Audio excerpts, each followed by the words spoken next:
Hi friends, welcome back to my channel. வேதாளம் சொன்ன 6வது புதிர் கதையின் தொடர்ச்சியை இந்த பகுதியில் பார்க்கலாம். வாங்க வீடியோக்குள்ள போகலாம்.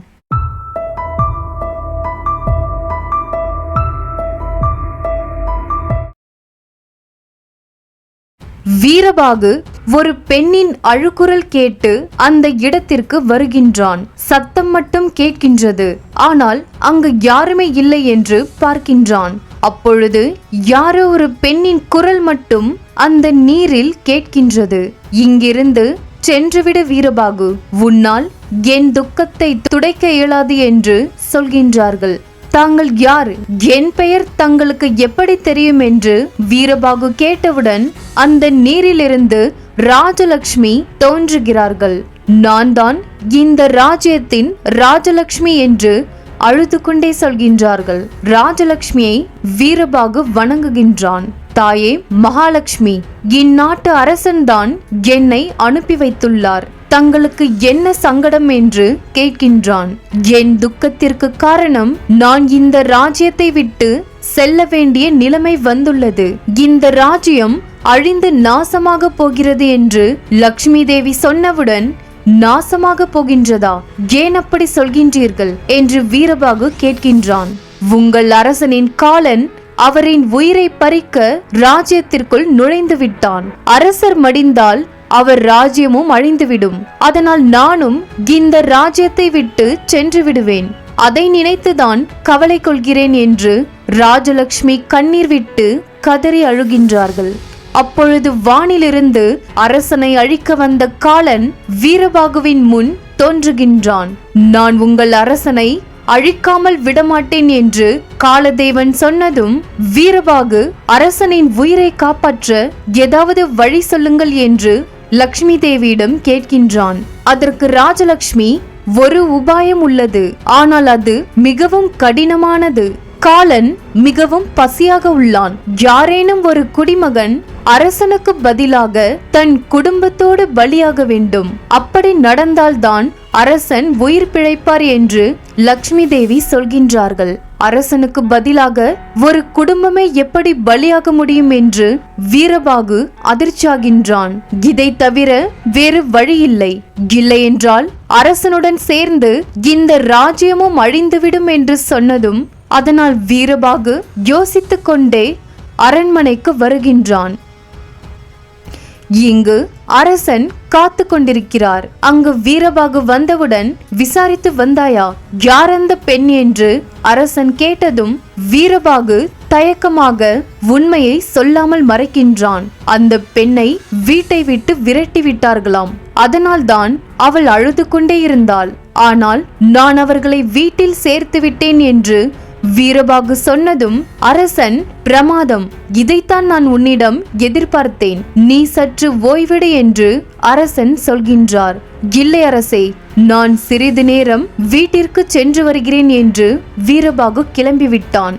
அதை பார்த்த அரசன், வீரபாகு நம்மிடம் முழுமையாக சொல்லவில்லை என்று அரசன் அரசியிடம் சொல்லிக் கொண்டிருக்கிறார். வீட்டிற்கு சென்றதும் வீரபாகு சிந்தனையிலே இருக்கின்றான். அவனுடைய தாய் என்ன நடந்ததென்று கேட்டவுடன் அவன் நடந்த அனைத்தையும் தன் குடும்பத்தாரிடம் சொல்கின்றான். ஒரு குடும்பமே பலியானால் மட்டும்தான் அரசன் உயிர் பிழைப்பார் என்று சொன்னதும் வீரபாகுவின் மனைவி தன் மகனை பார்த்து, நான் இதற்கு சம்மதிக்க மாட்டேன் என்று பயப்படுகின்றாள். ஆனால் வீரபாகுவின் மகனும் தாயும், நம் ராஜ்யத்திற்காக நாங்கள் பலியாக தயார் என்று அவர்கள் சம்மதிக்கின்றார்கள். அதனால் வீரபாகுவின் மனைவியும், நீங்களே சென்றுவிட்டால் நான் மட்டும் என்ன செய்ய போகின்றேன், நானும் வருகிறேன் என்று அவளும் சம்மதிக்கின்றாள். அன்று இரவு அரசனும் அரசியும் உறங்கிக் கொண்டிருக்கும் பொழுது ஒரு பெண்ணின் சிரிப்பு சத்தம் பலமாக கேட்கின்றது. அரசன் எழுந்து வீரபாகுவை தேடுகின்றார். அங்கே நிற்கும் காவலாளிகள், அரசே, இன்று வீரபாகு வரவில்லை, நாங்கள் தான் வந்துள்ளோம் என்று சொன்னதும் அரசன், விசித்திரமாக உள்ளது. நேற்று ஒரு பெண்ணின் அழுகை குரல் கேட்டது, இன்று ஒரு பெண்ணின் சிரிப்பொலி கேட்கின்றது. நாமே சென்று பார்க்கலாம் என்று அரசன் கிளம்புகின்றார். அந்த இடத்திற்கு வந்ததும் அங்கு ராஜலட்சுமி அவர் முன் தோன்றி பலமாக சிரிக்கின்றார்கள். தாயே, தாங்கள் யார்? தங்கள் அழுகைக்கும் சிரிப்பிற்கும் என்ன காரணம் என்று அரசன் கேட்கின்றான். நான் தான் இந்த ராஜ்யத்தின் ராஜலட்சுமி. தங்களது காலன் தங்கள் உயிரை பறிக்க வந்துள்ளான். அதனால் இந்த ராஜ்யத்தை விட்டு செல்ல வேண்டும் என்று நினைத்துதான் நான் நேற்று அழுதேன். ஆனால் இன்று வீரபாகு தன் குடும்பத்தை பலி கொடுத்து தங்களது உயிரை காப்பாற்றிவிட்டான். இதற்கு மேல் நான் இங்கிருந்து செல்ல மாட்டேன். அந்த மகிழ்ச்சியில்தான் நான் சிரித்தேன் என்று ராஜலட்சுமி சொல்கின்றார்கள். அதை கேட்ட அரசன், வீரபாகு எனக்காக அவன் குடும்பத்தையே பலி கொடுக்கின்றானா? இது நடக்கக்கூடாது என்று அரசன் ராஜலட்சுமியிடம் அவர்கள் எந்த திசையில் சென்றார்கள் என்று கேட்டு தெற்கு திசையை நோக்கி செல்கின்றார். ஆனால் ராஜலட்சுமி அவரை தடுக்கின்றார்கள். இங்கு வீரபாகு அந்த காலதேவன் இருக்கும் இடத்திற்கு தன் குடும்பத்தாருடன் வந்துவிட்டான். அந்த காலதேவன் தன் நாக்கை வெளியே நீட்டி வீரபாகுவின் குடும்பத்தையே தன் பசிக்காக முழுங்கிவிட்டான். அதை தூரத்தில் பார்த்து கொண்டே அரசன் அங்கு வருகின்றார். காலதேவனிடம் அரசன் மன்றாடி கேட்கின்றான். வீரபாகு எனக்கு மெய்காப்பாளன் மட்டுமில்லை, என் பிரஜைகளில் அவனும் ஒருவன்தான். நான் அவனை காப்பாற்ற வேண்டும். அவனையும் அவன் குடும்பத்தாரையும் விட்டுவிடு என்று கண்கலங்கி கேட்கின்றார். ஆனால் காலதேவன் அதற்கு சம்மதிக்கவில்லை.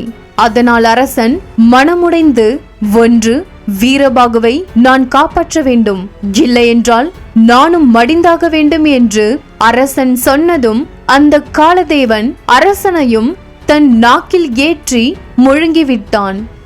அவ்வளவுதான், அரசனும் காலதேவனுக்கு பலியாகிவிட்டார்.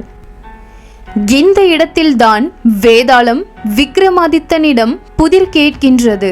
வீரபாகு அரசனுக்காக தன் குடும்பத்தோடு பலியாகிவிட்டான். அரசன் வீரபாகுவிற்காக தன் உயிரையே மாய்த்து கொண்டான். இந்த இருவரில் யாருடைய தியாகம் தலை சிறந்ததென்று வேதாளம் விக்ரமாதித்தனிடம் புதிர் கேட்கின்றது. அதற்கு விக்ரமாதித்தன் பதில் சொல்கின்றார். இந்த இருவரில் அரசனின் தியாகமே தலை சிறந்தது. ஏனென்றால் ஒரு மெய் காப்பாளனின் பணியே தனது உயிரை கொடுத்தாவது அரசனையும் அவன் ராஜ்யத்தையும் காப்பாற்ற வேண்டும். அதைத்தான் வீரபாகு செய்துள்ளான். ஆனால் அரசன் தன்னுடைய பிரஜைகளுக்காகவோ சேவகனுக்காகவோ ராஜ்யத்தையும் சிம்மாசனத்தின் ஆசையையும் துறந்துவிட்டான். அனைத்தையும் தியாகம் செய்து தன் உயிரையே மாய்த்து கொண்டான். ஆதலால் இதில் அரசன் செய்ததுதான் தலை சிறந்த தியாகம் என்று விக்ரமாதித்தன் தன் பதிலை சொல்லி முடிக்கின்றார். அதை கேட்ட வேதாளம் சரியான பதில் சொன்னாய் என்று சொல்லி அங்கிருந்து கிளம்ப வருகின்றது. விக்ரமாதித்தன் அதை பிடித்து, இன்னும் முழுமையாக நீ கதையை முடிக்கவில்லை, மீதமுள்ள கதையை சொல் என்று விக்ரமாதித்தன் கேட்கின்றார். அதற்கு வேதாளம் முழுவதையும் சொல்கின்றது. நடந்த அனைத்துமே வீரபாகுவிற்கும் அரசனுக்கும் ராஜலட்சுமி நடத்திய பரீட்சைதான். அந்த பரீட்சையில் இருவருமே வென்றுவிட்டார்கள். மன்னரும் வீரபாகுவின் குடும்பத்தாரும் காலதேவனுக்கு பலியாகவில்லை, திரும்பி உயிருடன் வந்துவிட்டார்கள். அரசனும் வீரபாகுவின் தியாகத்தை எண்ணி அவனை தனது சேனாதிபதியாக நியமித்து விட்டார். இப்பொழுது கதை முடிந்தது என்று சொல்லி வேதாளம் விக்ரமாதித்தனிடமிருந்து தப்பித்து செல்கின்றது. விக்ரமாதித்தன் அதை பின்தொடர்ந்து கொண்டே போகின்றார். அடுத்ததாக வேதாளம் சொன்ன 7வது கதையை நாம அடுத்த பகுதியில் தெரிந்து கொள்வோம். நன்றி.